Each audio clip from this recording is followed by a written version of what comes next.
અરે મમ્મી, કેટલો સમય લગાડીશ? ફટાફટ તૈયાર થઈ જા. બસ થોડી જ વારમાં ગાડી આવતી જ હશે. અને એક વખત ગાડી આવી ગઈ પછી જલ્દીમાં કોઈ સામાન રાખીશ તો કંઈક ને કંઈક ભૂલી જઈશ. સરખી રીતે બધું પેકિંગ પણ નહીં કરી શકે. એટલા માટે કહી રહ્યો છું કે જલ્દી ધ્યાનથી પોતાનો બધો જ સામાન રાખી લે. જે પણ જરૂરતનો સામાન હોય બધો રાખી લેજે. ક્યારે કઈ વસ્તુની જરૂરત પડી જાય એમ કહેતો દીકરો રાજેશ રૂમમાંથી બહાર નીકળ્યો. તો એના મમ્મી જાનકીબેન બોલ્યા, હા બેટા, તું ચિંતા ના કર, મેં બધો જ સામાન રાખી લીધો છે. 2 જોડી કપડાં જ તો રાખવાના છે, બીજું મારે શું રાખવાનું હોય? બાકી બધો સામાન તો વહુએ રાખી દીધો છે ને, મારે તો બસ કપડાં જ રાખવાના હતા. એટલે રાજેશ ફરી અંદર આવતા બોલ્યો, શું મમ્મી, બસ 2 જોડી કપડાં જ? મેં તને કહ્યું તો હતું કે કપડાંની સાથે સાથે થોડો ખાવા પીવાનો સામાન પણ રાખી લેજે. અને હા, ફક્ત 2 જોડી કપડાં જ ન રાખજે. બની શકે કે ત્યાં વધારે દિવસ રોકાવાનો પ્લાન બની જાય, એટલા માટે થોડા વધારે કપડાં રાખી લેજે. મારું માન તો તારા બધા કપડાં લઈ લેજે. થોડાક એક્સ્ટ્રા હશે તો શું ફરક પડવાનો છે? પાછા તો અહીં જ આવવું છે ને. એટલું કહીને રાજેશ બોલ્યો, મમ્મી, હવે તું ફટાફટ તૈયાર થઈ જા, હું જઈને જોઉં છું કે મીના પણ તૈયાર થઈ ગઈ કે નહીં. એટલે જાનકીબેન બોલ્યા, હા, જા જઈને મીનાને જો, ક્યાંક ગાડી આવી ગઈ તો તેનો સામાન રહી ન જાય. બધો સામાન પેક કરીને દરવાજા પાસે નીકાળીને રાખી દો કે કયા થેલા લઈને જવાના છે. આજે સવારથી જ જાનકીબેનના ઘરમાં ચહેલ પહેલ હતી, અને એ પણ એટલા માટે કેમ કે તેઓ પરિવાર સહિત ફરવા માટે વૈષ્ણવ માતાના મંદિર જવાના હતા. અને તેઓ પોતે પણ ખૂબ જ વધારે ઉત્સાહિત હતા, કેમ કે પોતાના દીકરાના લગ્ન માટે માનતા માની હતી. વાત એમ હતી કે તેમનો દીકરો થોડોક શ્યામ રંગનો હતો, એટલા માટે જલ્દીથી તેના માટે સારી છોકરી મળી રહી નહોતી. અને ક્યાંક કંઈક વાત આગળ પણ વધતી, પરંતુ કોઈના કોઈ કારણસર સંબંધ તૂટી જતો હતો. એટલે જાનકીબેને માનતા માની હતી કે જો દીકરાના લગ્ન થઈ જશે તો આને વહુની સાથે લઈને દર્શન કરવા આવીશ. પરંતુ વિચારેલું બધું જ ક્યાં પૂરું થઈ શકે છે. માતાજીએ તેમની વિનંતી તો સાંભળી લીધી અને તેમના દીકરાના લગ્ન પણ થઈ ગયા, પરંતુ તેઓ ત્યાર પછી તરત માતાજીના દર્શન કરવા માટે ન જઈ શક્યા. અને કારણ એ હતું કે લગ્ન પછી તેમના ઘરમાં એક નજીકના સંબંધીનું મૃત્યુ થઈ ગયું હતું, જેના કારણે તેઓ પોતાના દીકરા અને વહુની સાથે માતાજીના દર્શન કરવા માટે જઈ ન શક્યા. અને ત્યાર પછી તો બસ દિવસો ઉપર દિવસો વીતતા રહ્યા. દિવસો મહિનામાં અને મહિના વર્ષોમાં. હવે તો તેમના દીકરાના લગ્ન થયે ઘણા વર્ષો થઈ ગયા હતા, અને તેનો 5 વર્ષનો દીકરો પણ હતો. આખરે એ દિવસ આવી જ ગયો જ્યારે જાનકીબેનને પોતાની માનતા પૂરી કરવાની તક મળી. તો એટલા માટે આજે તેઓ ખૂબ જ વધારે ખુશ હતા. આખરે બધા તૈયાર થઈ ગયા અને સામાન લઈને ઘરની બહાર રાખી દીધો. અને થોડી જ વારમાં ત્યાં ગાડી પણ આવી, અને પછી માતાજીનું નામ લઈને બધા લોકો વૈષ્ણો દેવીના દર્શન કરવા માટે ઘરથી રવાના થઈ ગયા. આખા રસ્તે જાનકીબેન માતાજીનું નામ લેતા રહ્યા. આખરે આટલી લાંબી મુસાફરી કર્યા બાદ તેઓ સૌથી પહેલાં હરિદ્વાર પહોંચ્યા, અને ત્યાં ગંગા સ્નાન કરીને તેઓ આગળ વધ્યા. અને બીજા દિવસે સવાર સુધીમાં તેઓ વૈષ્ણવ માતાજીના મંદિર પર પહોંચી ગયા હતા. હવે આગળની યાત્રા તેમને પગે ચાલીને કરવાની હતી, એટલે કે હવે તેમને પહાડોની ચઢાઈ કરીને માતાજીના દર્શન કરવા માટે જવાનું હતું. એટલે તેમણે ઊંચા પહાડોની ચઢાઈ કરવાનું શરૂ કરી દીધું. અને હવે દીકરો અને વહુ પોતાની માને પહેલાં નાના મોટા મંદિરોમાં દર્શન કરવા માટે લઈ ગયા. નાના મોટા મંદિરોમાં દર્શન કરવા માટે જાનકીબેને કહ્યું કે આ દર્શન તો આપણે પછી પણ કરી શકીશું. સૌથી પહેલાં જે મેં આટલા વર્ષો પહેલાં માનતા માની હતી તે પૂરી થવાની ખુશીમાં માતાજીના દર્શન તો કરી લઈએ. એટલું કહીને જાનકીબેન આગળ ચાલવા લાગ્યા, અને દીકરો અને વહુ પોતાના 5 વર્ષના દીકરાની સાથે તેમની પાછળ ચાલતા થયા. અને આખરે પહાડોની ચઢાઈ ચડ્યા બાદ શિખર પર જઈને માતાજીના દરવાજા પાસે ઊભા રહી ગયા. અને ત્યાં પહોંચીને બધા લોકોએ સારી રીતે દર્શન કર્યા અને થોડીવાર માટે ત્યાં જ બેસી ગયા. બધા લોકોએ એકસાથે ખૂબ જ સારો સમય વિતાવ્યો. એકબીજા સાથે હસી મજાક કરતા રહ્યા. બસ પોતાના દીકરા, વહુ અને પૌત્રને આટલા ખુશ જોઈને બિચારા જાનકીબેન તો મનમાં ને મનમાં ફૂલ્યા સમાઈ રહ્યા નહોતા. પોતાના બાળકોને ખુશ જોઈને મા બાપની ખુશી પણ 2 ગણી થઈ જાય છે. તો એ જ હાલત જાનકીબેનની પણ હતી. તેઓ પોતાના બાળકોને ખુશ જોઈને ખૂબ જ ખુશ હતા અને માતાજીને પ્રાર્થના કરવા લાગ્યા કે મારો પરિવાર આવી જ રીતે ખુશી ખુશી સહી સલામત એક સાથે રહે અને ક્યારેય પણ કોઈ મુશ્કેલી ન આવે. થોડીવાર પછી ત્યાં દર્શન કરીને કંઈક ખાધા પીધા પછી તે લોકો ત્યાંથી ચાલતા થયા. નીચે ઉતર્યા બાદ તે લોકોને બીજી પણ જગ્યાએ દર્શન કરવા માટે જવાનું હતું. ઉપરથી નીચે આવ્યા બાદ જાનકીબેન થોડાક થાકી ગયા હતા, એટલે તેમણે બધાને કહ્યું કે થોડીવાર માટે ત્યાં જ બેસી જઈએ. એટલે રાજેશે કહ્યું, બસ મમ્મી, થોડીક જ વારમાં આપણે લોકો હોટલ પહોંચી જઈશું. ત્યાં જઈને તું આરામ કરી લેજે, પછી બાકીની જગ્યાએ ફરવા માટે આપણે લોકો સાંજે જઈશું. એટલે જાનકીબેન પોતાના બાળકો સાથે હોટલ તરફ જતા રહ્યા. ત્યાં જઈને તેમણે અને બધાએ થોડો સમય આરામ કર્યો અને 3-4 વાગ્યા આસપાસ તે લોકો ફરીવાર બહાર નીકળીને ફરવા માટે જતા રહ્યા. ત્યારે જ મીનાના પગમાં હલકી એવી મોચ આવી ગઈ. એટલા માટે તે લોકો ફરવા જતાં જતાં રોકાઈ ગયા. બધાએ મળીને નક્કી કર્યું કે હવે આપણે કાલે સવારે જ ફરવા માટે નીકળીશું. ત્યાં સુધી બધા અહીં હોટલમાં આરામ કરી લઈએ. બધા રાત્રે સાથે બેસીને જમ્યા અને એકબીજા સાથે ખૂબ જ સારો સમય વિતાવ્યો. ત્યારબાદ બધા આરામ કરવા માટે જવા લાગ્યા. તો જાનકીબેનનો પૌત્ર પોતાની દાદી સાથે સૂવા માટે જીદ કરવા લાગ્યો, પરંતુ રાજેશે પોતાના દીકરાને જાનકીબેન પાસે જતાં રોકી લીધો અને બોલ્યો, બેટા, દાદી થાકી ગયા છે, એમને આરામ કરવા દે. તું એમની પાસે રહીશ તો એમને આરામ નહીં કરવા દે. રાત્રે ઊંઘમાં લાતો મારીશ. એટલે જાનકીબેન બોલ્યા, અરે બેટા, શું કામ એને ના પાડે છે? એની ઈચ્છા છે તો ભલે તે મારી સાથે સૂઈ જતો. ઉલટાનું હું રૂમમાં એકલી હોઈશ તો મારું પણ મન લાગેલું રહેશે. એટલે રાજેશે કહ્યું, મમ્મી, બીજો તો કંઈ વાંધો નથી, પણ મીનાને પગમાં લાગી ગયું છે એટલે તે થોડીક ઉદાસ થઈ ગઈ છે. તો ચિંટુ તેની પાસે રહેશે તો તેનું પણ મન લાગેલું રહેશે, નહીંતર તે ઉદાસ જ રહેશે. પોતાના દીકરાની વાત સાંભળીને જાનકીબેને હા પાડી અને બોલ્યા, બેટા, તું બિલકુલ બરાબર કહી રહ્યો છે. પછી ચિંટુને કહ્યું, જા બેટા, મમ્મી પાસે જઈને સૂઈ જા. મારી પાસે તું કાલે સૂઈ જાજે, ઠીક છે? જ્યારે દાદીએ કહ્યું તો તે નાનકડો બાળક પોતાના પપ્પા સાથે જતો રહ્યો. પછી જાનકીબેન પોતાના રૂમમાં આરામ કરવા જતા રહ્યા. રાત્રે બધા આરામથી સૂઈ ગયા. સવારે જ્યારે જાનકીબેન ઉઠ્યા અને પોતાના દીકરા અને વહુના રૂમમાં જવા લાગ્યા, પરંતુ જેવા જ તેઓ તેમના રૂમ સુધી પહોંચ્યા તો તેમણે જોયું કે ત્યાં તો કોઈ નહોતું. રૂમના દરવાજા પર બહારથી તાળું મારેલું હતું.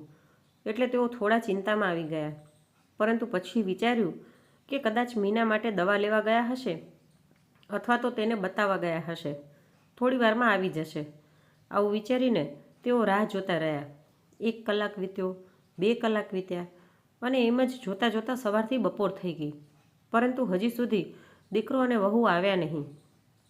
ટેન્શનના કારણે તેઓ રિસેપ્શન પર જઈને પૂછવા લાગ્યા, મેડમ, મારી સાથે મારો દીકરો અને વહુ પણ હતા. તેમનો રૂમ બહારથી લોક છે. શું તેઓ ક્યાંય ગયા છે? ત્યારે રિસેપ્શન પર બેઠેલી છોકરીએ તેમના દીકરાનું નામ પૂછ્યું અને જ્યારે જાનકીબેને તેમના દીકરાનું નામ જણાવ્યું તો રિસેપ્શનિસ્ટે કહ્યું કે તે લોકો તો આજે સવારે જ અહીંથી જતા રહ્યા છે.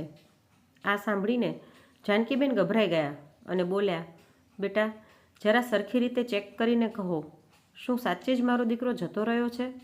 અને જો ગયો છે તો શું તેની પત્ની પણ તેની સાથે હતી? ત્યારે તેણે કહ્યું, હું જ્યારે સવારે અહીં આવી રહી હતી ત્યારે મેં એક હસબન્ડ વાઈફ અને તેની સાથે એક નાના બાળકને જતા જોયા હતા, પરંતુ હું એ ના કહી શકું કે તે લોકો તમારા દીકરાને વહુ હતા કે નહીં. મને ખબર નથી, પરંતુ જે નામ તમે જણાવી રહ્યા છો તે નામથી 2 રૂમ બુક કરવામાં આવ્યા હતા. એક રૂમ આજે સવારમાં જ ખાલી કરી દેવામાં આવ્યો છે અને બીજો રૂમ કાલ સુધી બુક કરેલો છે. આ સાંભળીને જાનકીબેન ચિંતામાં આવી ગયા. તેમને કંઈ સમજાઈ રહ્યું નહોતું કે કહ્યા વગર દીકરો અને વહુ ક્યાં જતા રહ્યા અને તેમને એકલા મૂકી ગયા. આખો દિવસ આ ચિંતામાં તેઓ પોતાના દીકરાની રાહ જોતા રહ્યા. થોડીવાર સુધીમાં કદાચ પાછો આવી જશે, પરંતુ સાંજ સુધી કોઈ પાછું આવ્યું નહીં. ધીરે ધીરે રાત થઈ ગઈ અને હજી સુધી તેમનો દીકરો પાછો આવ્યો નહીં. એટલે તેમની ધીરજ ખૂટવા લાગી. તેમણે પોતાના દીકરાને ફોન લગાડવાની ખૂબ જ કોશિશ કરી, પરંતુ તેનો નંબર લાગી જ નહોતો રહ્યો. તેમણે પોતાની વહુ મીનાને પણ ટ્રાય કર્યો, પરંતુ તેનો પણ ફોન કોઈએ ઉપાડ્યો નહીં. હવે તેઓ શું કરત? દીકરા અને વહુના નંબર તો તેમણે ડાયરીમાં લખી રાખ્યા હતા, પરંતુ બીજા કોઈનો પણ નંબર તેમની પાસે હતો નહીં, કેમ કે તેમનો ફોન તેમના દીકરા પાસે જ હતો. ગઈકાલે જ્યારે તે લોકો ફરી રહ્યા હતા, પહાડની ચડાઈ કરી રહ્યા હતા, ત્યારે તેમણે પોતાનો ફોન પોતાના દીકરાને રાખવા માટે આપી દીધો હતો. અને એટલા માટે હવે તેમની પાસે ના કોઈ ફોન હતો કે ના પોતાના દીકરાની કંઈ ખોજ ખબર.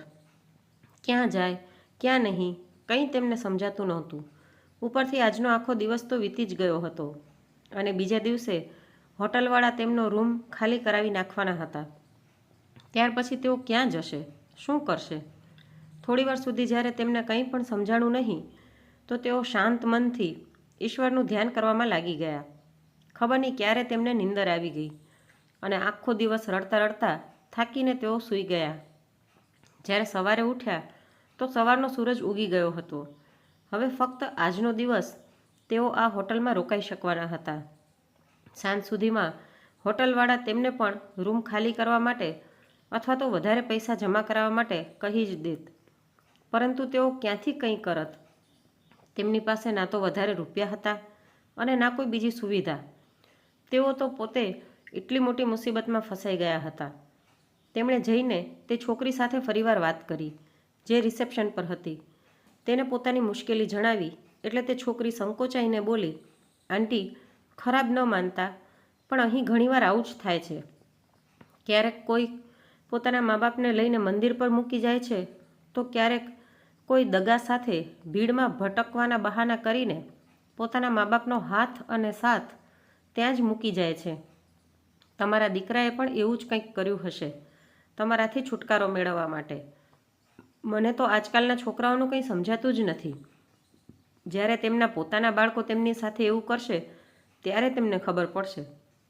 જ્યારે રિસેપ્શન પર બેઠેલી તે છોકરીએ આવું કહ્યું તો જાનકીબેન બોલ્યા, ના ના બેટા, તું ખોટું સમજી રહી છો. મારો દીકરો ને વહુ એવા નથી. તે લોકો તો મને ખૂબ જ પ્રેમ કરે છે, મારું ખૂબ જ ધ્યાન રાખે છે. તે તો મને ક્યારેય પણ કોઈ કામ પણ નથી કરવા દેતા. પરંતુ અચાનકથી તેઓ ક્યાં જતા રહ્યા? મને તો એમની ચિંતા થઈ રહી છે.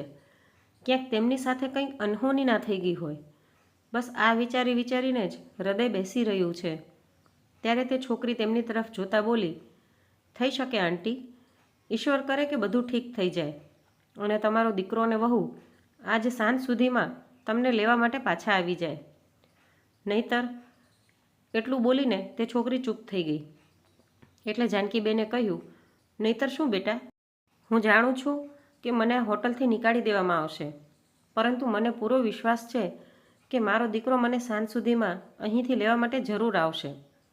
જો ન આવ્યો તો પણ મારે તેની પાસે પહોંચવા માટેનો કોઈને કોઈ રસ્તો શોધવો પડશે. નહીતર શું ખબર આ સમયે મારા દીકરાને અને વહુને મારી જરૂરત હોય. મને તો સૌથી વધારે ચિંતા એ વાતની છે કે તે લોકો કોઈ મોટી મુસીબતમાં તો નહીં હોય ને. રિસેપ્શન પર બેઠેલી છોકરી બધું સાંભળતી રહી અને કંઈ બોલી નહીં. જ્યારે જાનકીબેન પોતાના રૂમમાં જતા રહ્યા ત્યારે તે છોકરી પોતાની બહેનપણીને કહેવા લાગી, આ હોય છે એક માનું હૃદય.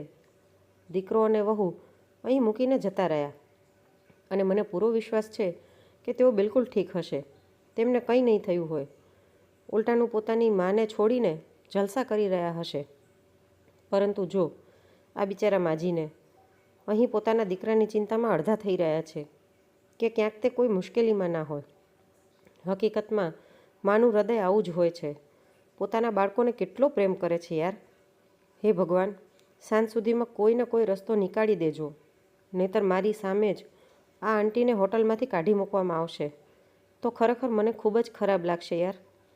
પરંતુ હું કરી પણ શું શકું? હું પોતે પણ મારા મામા મામી પર નિર્ભર છું. જો મેં એમને આંટીની મદદ કરવા માટે કહ્યું પણ તો તેઓ મને જ ઘરમાંથી બહાર કરી દેશે. એવામાં ભલા હું આમની શું મદદ કરી શકવાની છું? તેની બહેનપણીએ કહ્યું, એ પણ તું સાચું કહી રહી છે યાર. ચલ, કંઈ વાંધો નહીં, કોઈકને કોઈક રસ્તો તો નીકળી જ જશે. અને જ્યારે આપણે આંટી વિશે વિચારી રહ્યા છીએ તો તેમનો દીકરો પણ તેમના વિશે વિચારી જ રહ્યો હશે ને? અને જો તેઓ ન વિચારી રહ્યા હોય તો પણ દરેક લાચાર અને બેબસ વિશે વિચારવા માટે ભગવાન તો છે જ. તું ટેન્શન ના લે, આ પ્રોબ્લેમનું કોઈને કોઈ સોલ્યુશન નીકળી જ જશે. અને બની શકે કે આંટીની મનની ઈચ્છા પૂરી થઈ જાય અને તેમનો દીકરો અને વહુ તેમને લેવા માટે આવી જાય. ત્યારે રિસેપ્શન પર બેઠેલી છોકરી શ્રેયા બોલી, ભગવાન કરે કે એવું જ થઈ જાય.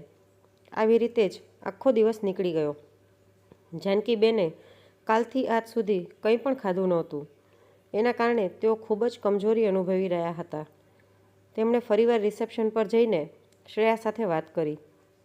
તેમણે શ્રેયાને એક કાર્ડ આપ્યું જે કદાચ તેમના કપડાના બેગમાં ભૂલથી આવી ગયું હતું. એ કાર્ડમાં જાનકીબેનના પડોશીના ઘરનું એડ્રેસ લખેલું હતું અને આ પડોશીના ઘરેથી પોતાના ઘરે તેઓ આરામથી જઈ શકવાના હતા. તેમણે આવીને શ્રેયાને કહ્યું, બેટા, જો તું મારી મદદ કરી દઈશ તો હું તારી આભારી રહીશ. જીવીશ ત્યાં સુધી તારો આ ઉપકાર નહીં ભૂલું. હું એક વખત ઘરે પહોંચી જઈશ તો પોતાના દીકરા વહુ વિશે પણ ભાળ મેળવી લઈશ કે તેઓ ક્યાં છે, ક્યાંક કોઈ મુસીબતમાં તો નથી ને? એટલે શ્રેયા બોલી, આંટી, તમે પ્લીઝ અહીં આ બધી વાતો ન કરો. અહીં ઘણા બધા કસ્ટમર આવેલા છે. તમે પ્લીઝ પોતાના રૂમમાં જાઓ, કેમ કે અહીં તમે આ રીતે વાત ન કરી શકો. બધા લોકો તમને જ જોઈ રહ્યા છે. શ્રેયાએ જાનકીબેનને સમજાવીને તેમના રૂમમાં મોકલી દીધા. પરંતુ જ્યારે જાનકીબેન પોતાના રૂમ તરફ જવા લાગ્યા તો ત્યાં રસ્તામાં જ અચાનક તેમને ચક્કર આવ્યા અને તેઓ બેભાન થઈને પડી ગયા. ત્યાં હાજર રહેલા માણસોની ભીડ જમા થઈ ગઈ. શ્રેયાએ તેમને પાણીના છાંટા માર્યા અને હોટલમાં કામ કરવાવાળા છોકરાની મદદથી તેમને લઈને તેમને રૂમમાં મૂકી આવી અને તેની સાથે પોતાની બહેનપણીને પણ બેસાડી આવી, જેથી તે તેમનું ધ્યાન રાખી શકે. કેમ કે આમ પણ તેઓ ફક્ત સાંજ સુધી જ હોટલમાં હતા અને ત્યારબાદ હોટલનો માલિક તેમને અહીં રહેવા ન દેત. પોતાની બહેનપણીને ત્યાં મૂકીને તે સમયે તે પોતાનું કામ કરવા માટે જતી રહી અને થોડીવાર પછી પોતાના કામથી ફ્રી થઈને તેમના રૂમમાં પહોંચી.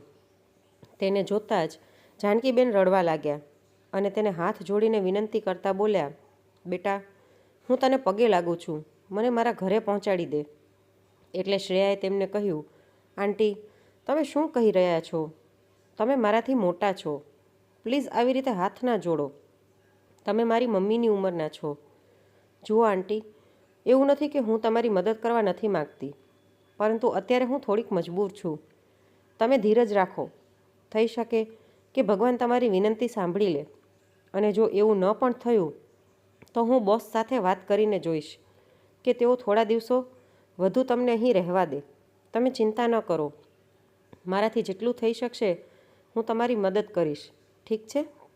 અત્યારે તમે આરામ કરો અને ખાવાનું ખાઈ લો. એમને ખાવાનું આપીને શ્રેયા ત્યાંથી જતી રહી. જાનકીબેનનું મન તો આમ પણ લાગી રહ્યું નહોતું અને પછી દીકરા અને વહુની ચિંતા પણ તેમને થઈ રહી હતી કે ખબર નહીં તે લોકો કઈ હાલતમાં હશે. અને અહીં દીકરો અને વહુ પોતાની માને મૂકીને આવ્યા ત્યારથી ખૂબ જ ખુશ હતા. ઘર પર તો જાણે ઉત્સવ મનાવવામાં આવી રહ્યો હતો અને ખૂબ જ વધારે ખુશ થઈ રહ્યા હતા.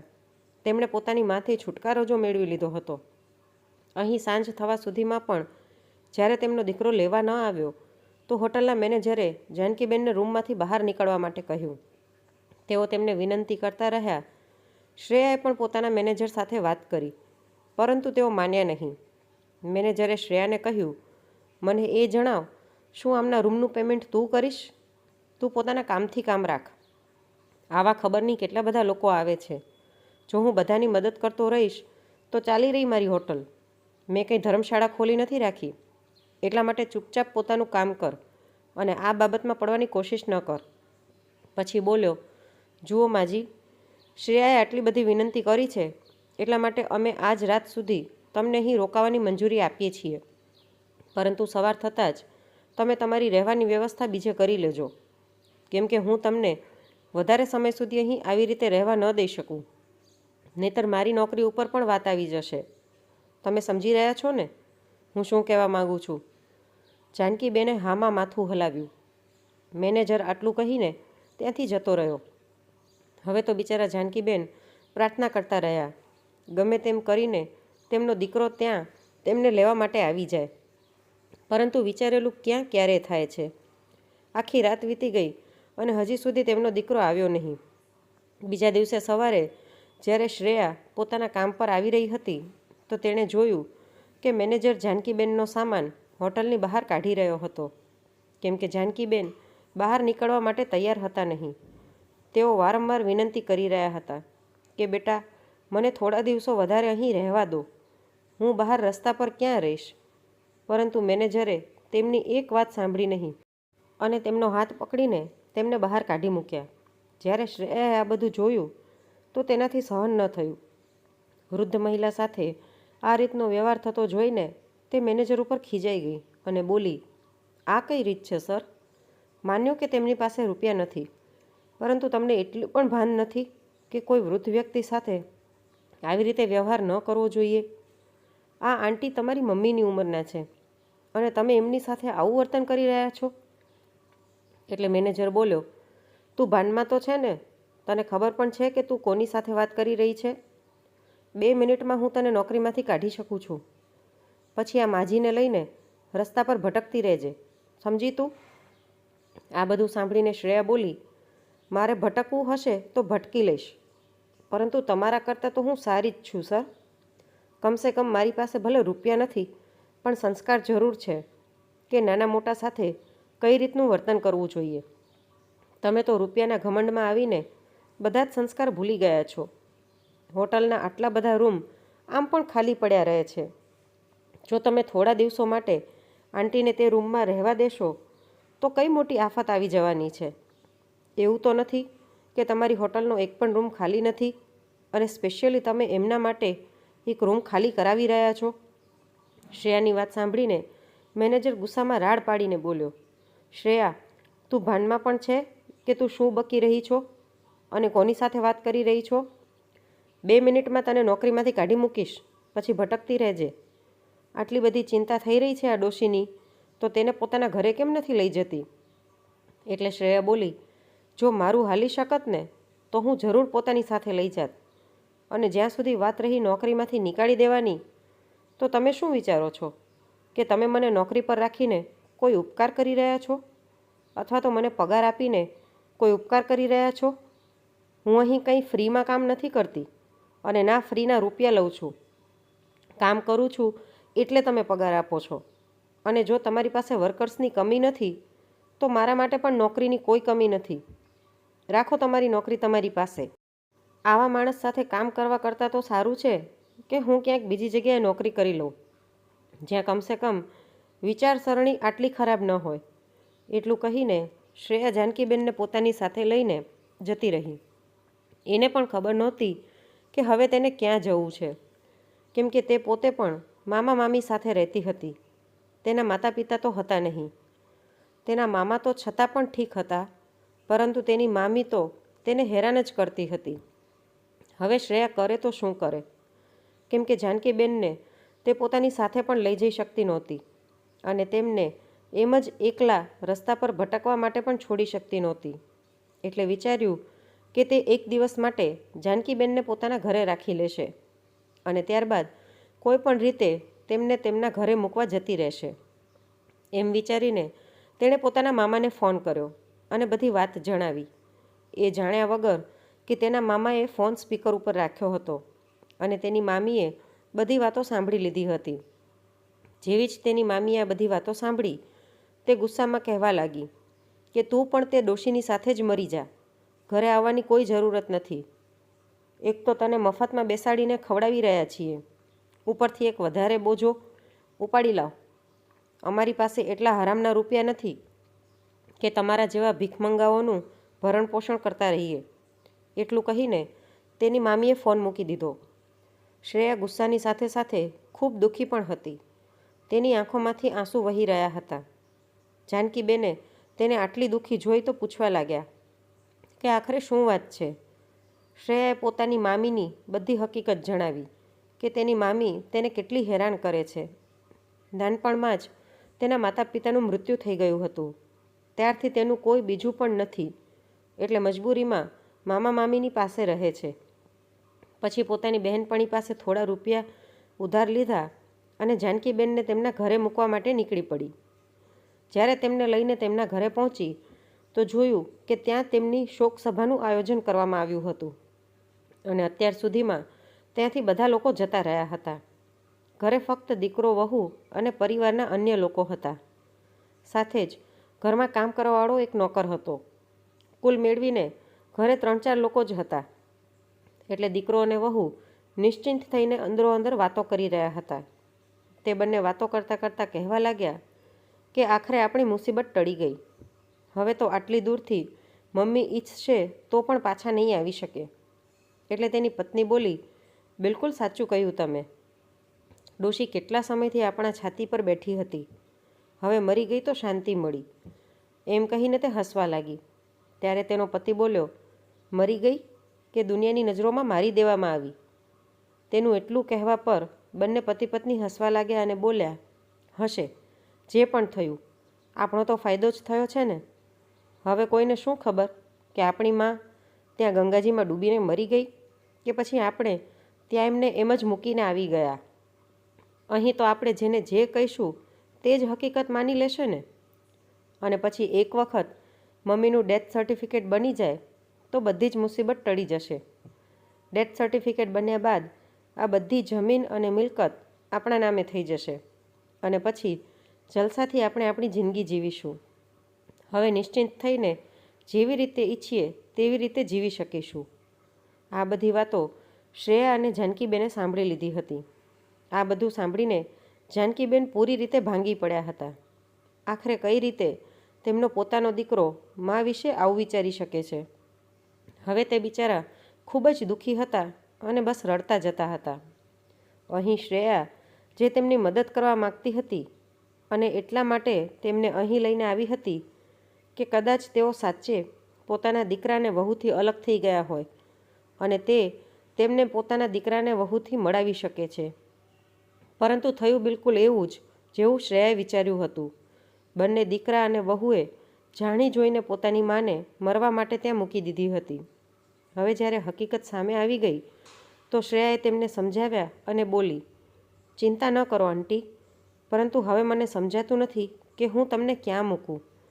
અહીં મારે પોતાને જ રહેવાનું કોઈ ઠેકાણું નથી તો પછી હું તમને શું કહું. પછી બોલી, વાંધો નહીં, જે પણ થશે જોયું જશે. વધારે સારી જિંદગી ના પણ આપી શકું તો તમને 2 સમયનું જમવાનું તો હું દઈ જ શકીશ ને. તમે ચિંતા ન કરો, ગમે તે રીતે આપણે આપણો ગુજારો કરી લઈશું. મારી મમ્મી નથી પણ તમે મારી મમ્મી સમાન જ છો. તમે ચાલો, હું મારા મામા મામી સાથે કોઈ પણ રીતે વાત કરી લઈશ અને તમે મારી સાથે જ રહેજો. જ્યારે શ્રેયાએ પોતાના મામા સાથે ફોન પર બીજી વખત વાત કરી તો તેના મામાએ તેને સાફ સાફ ના પાડી દીધી કે શ્રેયા, તારી મામીએ તેને ઘરમાં આવવા માટે પણ મનાઈ કરી દીધી છે.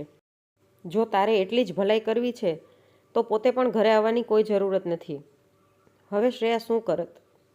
પરંતુ છતાં પણ તેણે જાનકીબેનનો સાથ મૂક્યો નહીં અને બોલી, આંટી તમે ચાલો, હજી મારી પાસે થોડાક રૂપિયા છે. થોડાક દિવસો જેમ પણ થઈ શકે તેમ એડજસ્ટ કરીશું અને પછી હું ક્યાંક ને ક્યાંક નોકરી શોધી લઈશ. એટલું કહીને તે જાનકીબેનને લઈને શહેરની એક સસ્તી એવી લોજમાં રોકાઈ ગઈ. આખો દિવસ જાનકીબેન પોતાના દીકરા વિશે વિચારીને રડતા રહ્યા. પરંતુ રાત થતાં થતાં તેમના દિમાગમાં આવ્યું કે જ્યારે તેમનો દીકરો અને વહુ આટલી નીચતા કરી શકે છે તો શું કામે તે પણ તેમને પાઠ ના ભણાવે.